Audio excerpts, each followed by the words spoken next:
Good morning, student. This is Radhika from the Department of Physics in CRIT College for Women, Eluru. Third BSc Physics Cluster Paper 3, that is Energy Storage Devices. Now we are dealing Unit 5. So the title is Types of Fuel Cells. In this PPT, some few topics regarding Unit 5 we are discussing.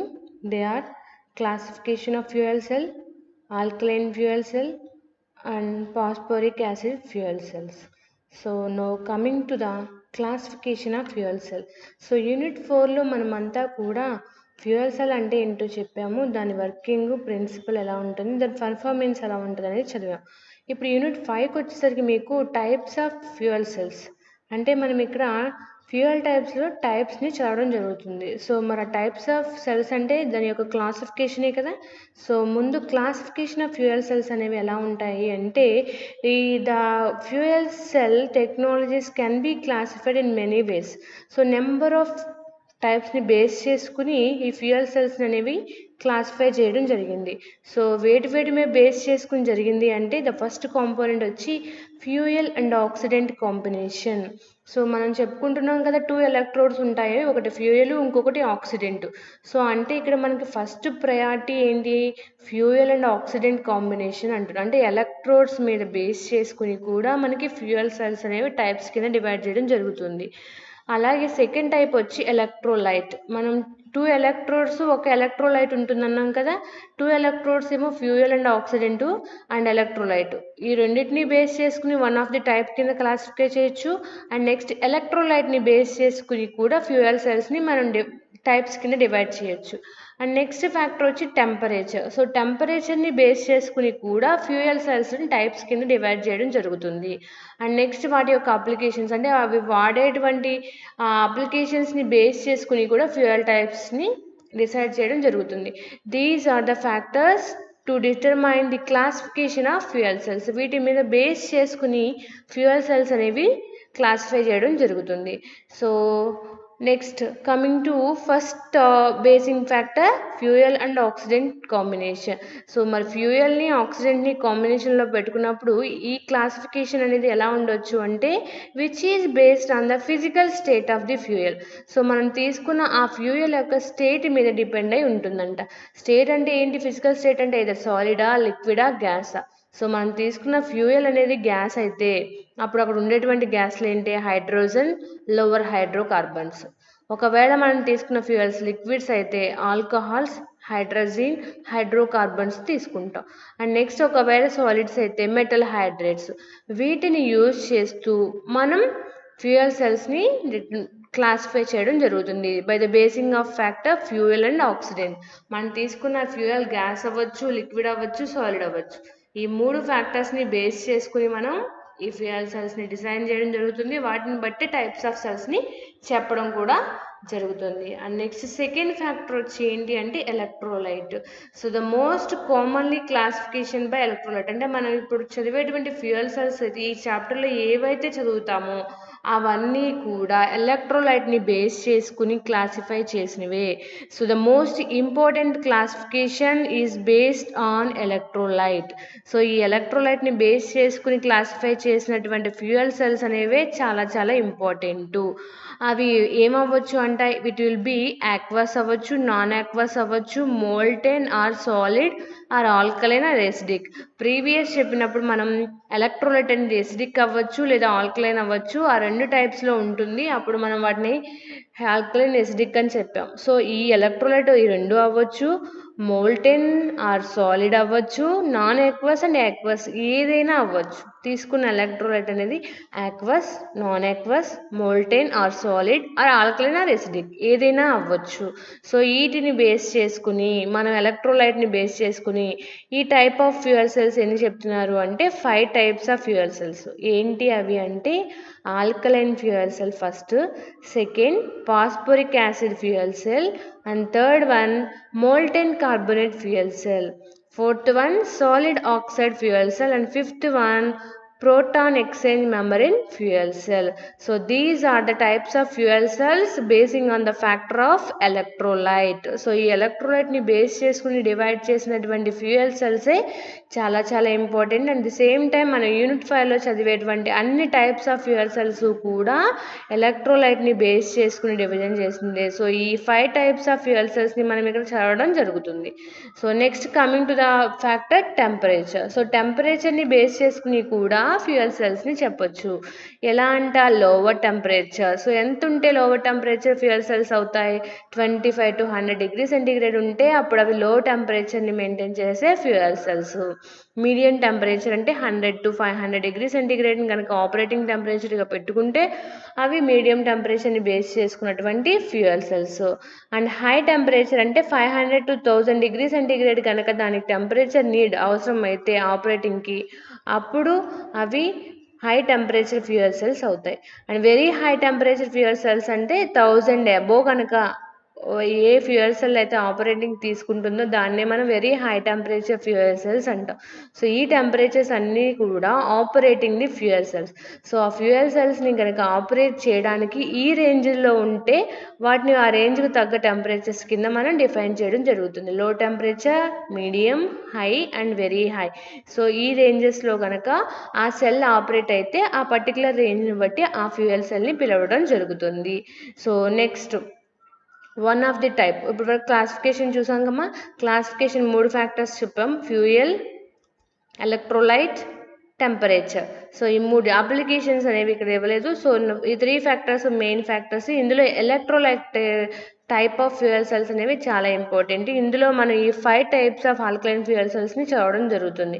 అందులో first one వచ్చి alkaline fuel cells. No coming to the topic alkaline fuel cell, దీన్ని AFC అంట. So alkaline fuel cells use potassium hydroxide as electrolyte. So మనకి ఇక్కడ alkaline fuel సెల్లో ఏం చేస్తున్నారు అంటే తీసుకున్న ఎలక్ట్రోలైట్ అనేది పొటాషియం హైడ్రాక్సైడ్ అంటే ఆల్కలైన్ సొల్యూషన్ అని అర్థం.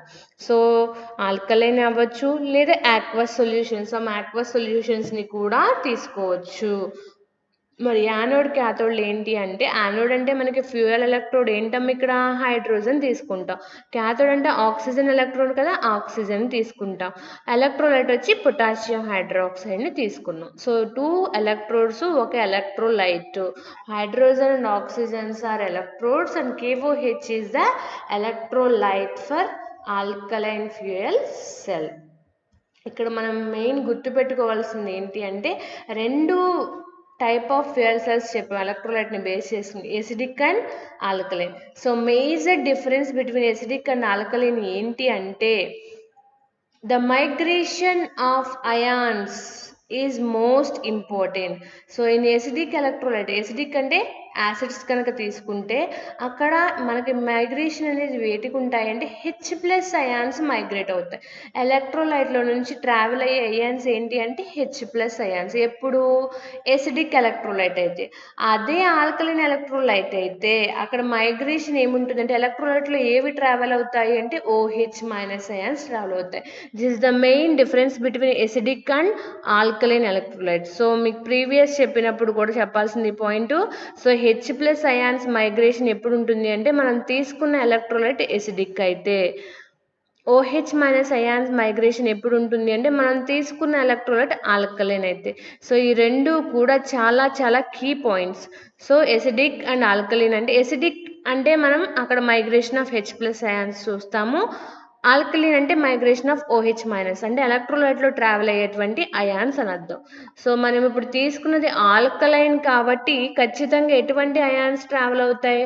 OH- అయాన్స్ మైగ్రేషన్ ఉంటుంది. This cell operate and the compressed hydrogen and oxygen and operating temperature is low which is 150 to 200 degree centigrade. So మనకి ఇక్కడ యూజ్ చేసుకునేది hydrogen and oxygen. At the same time ఇలా ఎంత టెంపరేచర్లో operate అవుతుంది అంటే 150 నుంచి 200 degree centigrade వరకు ఈ సెల్ అనేది ఆపరేటింగ్ టెంపరేచర్ని మెయింటైన్ చేస్తుంది. సో మరి ఆ సెల్లో యానోడ్ క్యాథోడ్ అంటే ఫ్యూయల్ అండ్ ఆక్సిడెంట్ ఎలక్ట్రోడ్స్ దగ్గర ఏ ఏ రియాక్షన్స్ జరుగుతాయో చూద్దాం. సో చెప్పుకున్నాం కదా, ఆల్కలైన్ ఫ్యూయల్ సెల్ అంటేనే ఇక్కడ migration of OH minus ions. So ఈ ఎలక్ట్రోలైట్లు ఏవి ట్రావెల్ అవుతాయి? OH minus ions. సో ఈ ఎలక్ట్రోలైట్లో ఉన్న ఓహెచ్ మైనస్ అయాన్స్ అనేవి ఎక్కడికి వస్తున్నాయి? యానోడ్ దగ్గరికి వస్తున్నాయి. So the OH minus ions in electrolyte interact with hydrogen in the fuel electrode gives water and electrons. So ఇక్కడ ఎలక్ట్రోలైట్ ఏం తీసుకున్నాం మనం? కేఓహెచ్. ఆ కేఓహెచ్లో ఉన్నటువంటి ఓహెచ్ మైనస్ అయాన్స్ అనేవి మైగ్రేట్ అవుతూ త్రూ ఎలక్ట్రోలైట్లో ట్రావెల్ అవుతూ వచ్చి ఈ ఫ్యూయల్ ఎలక్ట్రోడ్ దగ్గర ఉన్నటువంటి హైడ్రోజన్తో రియాక్షన్ జరిపి హెచ్ఓహెచ్ రెండు కలిసి H2O రిలీజ్ చేసింది యానోడ్ దగ్గర. సో ఈ H2తో పాటుగా ఏమొచ్చే ఎక్సెస్ ఆఫ్ ఎలక్ట్రాన్స్ అనేవి out of the circuit travel అవ్వడం జరిగింది. సో ఈ H+ ఏమో OHతో రియాక్ట్ అయ్యాయి, ఎలక్ట్రాన్స్ ఏమో out of the circuit travel అయి వెళ్ళాయి. సో యానోడ్ దగ్గర H అనేది OH మైనస్ అయాన్స్తో రియాక్షన్ జరిపి H2O+2 ఎలక్ట్రాన్స్ని రిలీజ్ చేసింది. So now coming to cathode. Cathode దగ్గర ఏమైంది అంటే, క్యాథోడ్ దగ్గర ఇన్ జనరల్గా ఏముంటుంది మనకి? ఆక్సిజన్. సో ఇప్పుడు ఎక్కడైతే యానోడ్ దగ్గర ప్రొడ్యూస్ అయిన వాటర్ ఎలక్ట్రాన్స్ ఉన్నాయో అవి రెండు కూడా ఈ ఆక్సిజన్తో కంబైండ్ అవుతాయి. ఆక్సిజన్ ఎలక్ట్రోడ్ దగ్గర కంబైండ్ అయ్యి హైడ్రాక్సల్ అయాన్స్ని ఫామ్ చేస్తాయి. సో ఆక్సిజన్ ఉంటుంది క్యాథోడ్ దగ్గర. ఎప్పుడైతే యానోడ్ దగ్గర ఫామ్ అయిన ఎలక్ట్రాన్స్ వాటర్ ఉన్నాయో ఇవి రెండు కూడా వచ్చి ఆక్సిజన్తో కలిసి మనకి హైడ్రాక్సల్ అయాన్స్ని ఫామ్ చేస్తుంది. అండ్ జనరల్గా ఎలక్ట్రాన్స్ అనేవి మనకి out of the circuit travel అవుతాయి. ఈ అయాన్స్ అనేది ఇన్సైడ్ ఆఫ్ ది సర్క్యూట్ అది ఎలక్ట్రోలైట్లో ట్రావెల్ అవ్వడం జరుగుతుంది. సో మీరు క్లియర్గా ఒక్కసారి ఎక్స్ప్లెనేషన్ ఇక్కడ క్లియర్గా చూడండి. H2 అంటే 2 molecules. These are coming to fuel electrode. ఇక్కడ రాగానే విచ్ ఈజ్ అయనైజ్డ్ అంటే అదే H+ ఎలక్ట్రాన్స్ కింద స్ప్లిట్ అయింది. ఇప్పుడు మనం తీసుకున్న ఎలక్ట్రోలైట్ KOH అంటే ఇక్కడ ఎలా అవుతుంది? K+OH కింద డివైడ్ అయిపోయి OH మైనస్ అయాన్స్ అనేవి ఈ ఎలక్ట్రోలైట్లో ట్రావెల్ అవ్వడం జరుగుతుంది. సో ట్రావెల్ అయిన OH మైనస్ అయాన్స్ అనేవి వచ్చి ఇక్కడ ఉన్న Hతో రియాక్ట్ అవుతాయి. సో ఇక్కడ OH ఇక్కడ H మొత్తం కలిసి H2O కింద బయటకు రిలీజ్ అవుతుంది. ఇక్కడ ఉన్నటువంటి ఎలక్ట్రాన్స్ ఏవైతే ఉన్నాయో అవి మనకి అవుట్ ఆఫ్ ది సర్క్యూట్ ఎప్పుడైతే దీన్ని కనెక్ట్ చేసామో బల్బ్ని అప్పుడు అక్కడ అది జరగడం జరుగుతుంది. సో ఎలక్ట్రాన్ ఫ్లో అనేది జరుగుతుంది, మనకి కావాల్సిన ఎలక్ట్రిసిటీ అనేది ప్రొడ్యూస్ అవుతుంది. So electrons out of circuit నుంచి ఈ క్యాథోడ్ దగ్గరికి వస్తాయి. సో ఇక్కడ జనరేట్ అయిన వాటర్ని మళ్ళీ ఏం చేస్తాము అంటే ఇక్కడ యానోడ్ దగ్గర ప్రొడ్యూస్ అయిన వాటర్ని క్యాథోడ్కి అప్లై చేస్తాం. సో క్యాథోడ్ దగ్గర ఉన్న ఆక్సిజన్లు, ఈ వాటరు, ఈ ఎలక్ట్రాన్స్ మూడు కంబైండ్ అయ్యి మళ్ళీ OH మైనస్ అయాన్స్ని రిలీజ్ చేస్తుంది. సో ఇక్కడ నుంచి మళ్ళీ ఏమొస్తుంది? OH అయాన్స్ మైనస్ ఎలక్ట్రోలైట్కి వస్తాయి. మళ్ళీ ఇక్కడ ఉన్న హైడ్రాక్సిల్ అయాన్స్ ఇక్కడ కంబైండ్ అవుతాయి, మళ్ళీ వాటర్ని రిలీజ్ చేస్తాయి, ఎలక్ట్రిసిటీని ప్రొడ్యూస్ చేస్తాయి. సో ఇది ఒక cyclic process. OH minus ions అనేవి ఈ ఎలక్ట్రోలైట్లో ట్రావెల్ అవుతాయి, ఎలక్ట్రాన్స్ అనేది out of the circuit travel అవుతాయి. సో ఎక్కడ మనకి ఎలక్ట్రిసిటీ ప్రొడ్యూస్ అవుతుంది. This is about the working of alkaline fuel cell. So alkaline fuel సెల్స్లో అంటే మనకి మైగ్రేషన్ ఆఫ్ హైడ్రాక్సిల్ అయాన్సే ఉంటుంది. OH మైనస్ అయాన్స్ అనేవి ఎలక్ట్రోలైట్లో ట్రావెల్ అవ్వడం జరుగుతుంది. This is about working of alkaline fuel cell. No total overall reaction అంటే ఏం చెప్తాం? Hydrogen reacts with oxygen to form water and heat. In జనరల్గా ఈ రెండు కూడా కెమికల్ రియాక్షన్ జరిపినప్పుడు మనకి ఏం ప్రొడ్యూస్ అవుతుంది? ఎలక్ట్రికల్ ఎనర్జీ ప్రొడ్యూస్ అవుతుంది. సో ఈ ఎలక్ట్రికల్ ఎనర్జీతో పాటుగా వాటరు, హీటు కూడా ఇవి రెండు కూడా 2 బై ప్రొడక్ట్స్ కింద మనం చెప్పడం జరుగుతుంది. So hydrogen and oxygen reacts then producing electrical energy and also producing water and heat. These two are byproducts of this fuel cell. So ఈ ఫ్యూయల్ సెల్లో ఈ రెండు కూడా 2 బై ప్రొడక్ట్స్ కింద వాడతాము. ఈ రెండు కెమికల్ రియాక్షన్ జరపడం వల్ల మనకి ఎలక్ట్రికల్ ఎనర్జీ అనేది ప్రొడ్యూస్ అవుతుంది. This is about alkaline fuel cell. మరి ఆల్కలైన్ ఫ్యూయల్ సెల్లో వచ్చేటువంటి ఎఫిషియన్సీ ఎంత అంటే నియర్లీ 70% ఎఫిషియన్సీ అప్టైన్ అవుతుంది. 100కి 70% వర్క్ అవ్వడం జరుగుతుంది. అలాగే అవుట్పుట్ రేంజ్ ఆఫ్ పవర్ ఎలా వస్తుందంటే 300 వాట్స్ టు 5 కిలో వాట్స్ పవర్ని ఇది ప్రొడ్యూస్ చేయగలదు. These are used in submarine remote sites and also in Apollo spacecraft to provide both electricity and drinking water. So ఇక్కడ మనకి ఏమవుతుంది అంటే వాటర్ అనేది రిలీజ్ అవుతుంది కదా యానోడ్. సో ఆ వాటర్ అనేది చాలా ప్యూరిఫైడ్ వాటర్ అనేది వస్తుంది. ఎందుకని అంటే హైడ్రోజన్ ఫ్యూయల్ అనేది చాలా ప్యూర్గా తీసుకుంటాము. అలాగే మనం ఇక్కడ తీసుకున్న ఎలక్ట్రోడ్స్ ఏవైతే ఉన్నాయో అవి platinum electrodes. They are very so expensive electrodes. So platinum electrodes తీసుకున్న ప్యూర్ హైడ్రోజన్ ఫ్యూయల్ తీసుకుంటాం. ఇవి తీసుకోవడం వల్ల అక్కడ ప్రొడ్యూస్ అయ్యేది కూడా డ్రింకింగ్ వాటరే మనకి అవైలబుల్గా వస్తుంది యానోడ్ దగ్గర. సో మనకి ఈ ఆల్కలైన్ ఫ్యూయల్ సెల్ని వాడడం అనేది ఎక్కడ జరుగుతుంది అంటే సబ్మెరైన్స్లో, రిమోట్ సైట్స్లోను, అపోలో స్పేస్ క్రాఫ్ట్లోను, అంటే పెద్ద పెద్ద మిసైల్స్లో వాడడం జరుగుతుంది. And they producing both electricity and drinking water అని చెప్తున్నారు. సో డిసడ్వాంటేజ్ ఏం చెప్పొచ్చు అంటే ఇక్కడ మనం తీసుకున్న ప్లాటినం ఎలక్ట్రోడ్ అనేది చాలా ఎక్స్పాన్సివ్ కాబట్టి చాలా చాలా కాస్ట్ అనేది ఖచ్చితంగా కావాలి. So this is the one of the disadvantage. These are the applications of alkaline fuel cell. Okay, alkaline fuel సెల్లో OH minus ions migration, efficiency 70%, అలాగే power 300 to 5 kilowatts. These are the applications submarines and Apollo spacecraft. The electrode which is made up of platinum, which is so expansive. This is the one of the disadvantage of alkaline fuel cell. Now coming to another fuel cell, that is phosphoric acid fuel cell. So this is known as PAFC, phosphoric acid fuel cell. So ఇది ఎందుకు అంటే దీనిలో ఏంటి మనకి importance అంటే ఈ పాస్పోరిక్ acid fuel సెల్లో 100% concentric పాస్పోరిక్ acid వాడడం జరుగుతుంది. సో మనం యూజ్ చేసేటువంటి ఎలక్ట్రోలైట్ ఏంటిది 100% కాన్సన్ట్రేటెడ్ పాస్పోరిక్ యాసిడ్ H3PO4ని వాడడం జరుగుతుంది. సో చూడండి మనం ఇక్కడ ఏం వాడాం ఎలక్ట్రోలైట్ కింద యాసిడ్ని తీసుకున్నాం. సో యాసిడ్ అనేసరికి మళ్ళీ ఏ fuel cell acidic fuel cell. Acidic fuel cell అనేసరికి ఏవి మైగ్రేషన్లోకి వస్తాయి H+ అయాన్స్ మైగ్రేషన్లోకి వస్తాయి. సో యానోడ్ ఏం తీసుకుంటాం ఇన్ జనరల్గా హైడ్రోజన్ ఫ్యూయల్ తీసుకుంటాం, క్యాథోడ్ ఆక్సిజన్. మరి ఎలక్ట్రోలైట్ ఏం తీసుకున్నాం ఇక్కడ ఫాస్ఫోరిక్ యాసిడ్ తీసుకున్నాం. సో యానోడ్ ఏమో హైడ్రోజన్, క్యాథోడ్ ఏమో ఆక్సిజన్, ఎలక్ట్రోలైట్ ఏమో phosphoric acid. These are the components of phosphoric acid.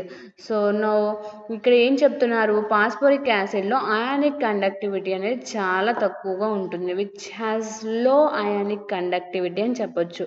So ఇక్కడ ఛార్జ్ క్యారియర్స్ ఏమనుకున్నాం మనం ఎలక్ట్రోలైట్లో ఏం ట్రావెల్ అవుతాయి హైడ్రోజన్ అయాన్స్, H+ అయాన్స్ అనేవి మైగ్రేషన్లో ఉంటాయి.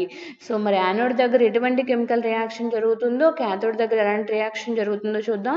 అండ్ నెక్స్ట్ యానోడ్ దగ్గర ఏం తీసుకుంటున్నాం హైడ్రోజన్ ఫ్యూయల్. సో హైడ్రోజన్ ఫ్యూయల్లో ఏమవుతుంది హైడ్రోజన్ మాలిక్యూల్ అనేది యానోడ్ దగ్గర స్ప్లిట్ అవుతుంది. ఎలా అంటే hydrogen ions and electrons. So hydrogen at anode which is split into లేదా ionized into H+ ions and electrons. At anode ఏం జరుగుతుంది మనకి హైడ్రోజన్ అనేది హైడ్రోజన్ అయాన్స్ కింద ఎలక్ట్రాన్స్ కింద స్ప్లిట్ అవ్వడం అనేది జరుగుతుంది. సో ఈ ఎలక్ట్రాన్స్ ఏమో ఎక్స్టర్నల్ సర్క్యూట్లో ట్రావెల్ అయి వెళ్తే ఈ H+ అయాన్స్ ఏమో ఎలక్ట్రోలైట్లో ట్రావెల్ అవుతాయి. కాబట్టి ఇక్కడ మనకి మైగ్రేషన్ ఆఫ్ H+ అయాన్స్ అనేది పాసిబుల్ అవుతుంది.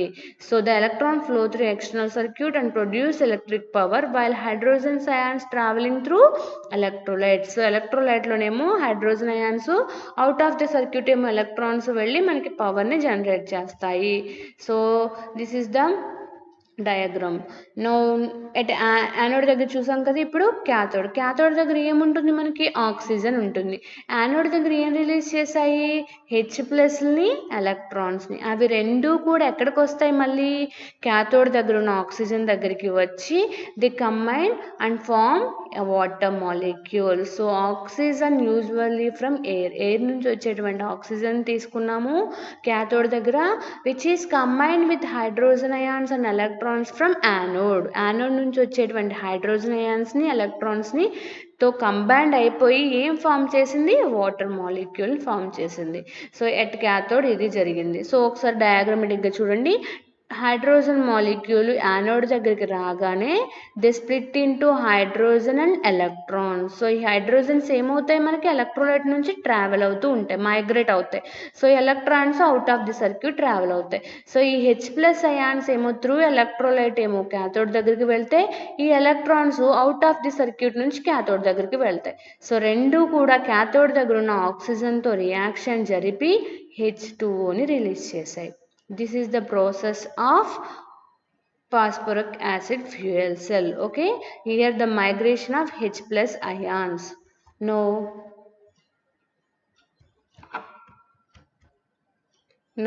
the process here we can see.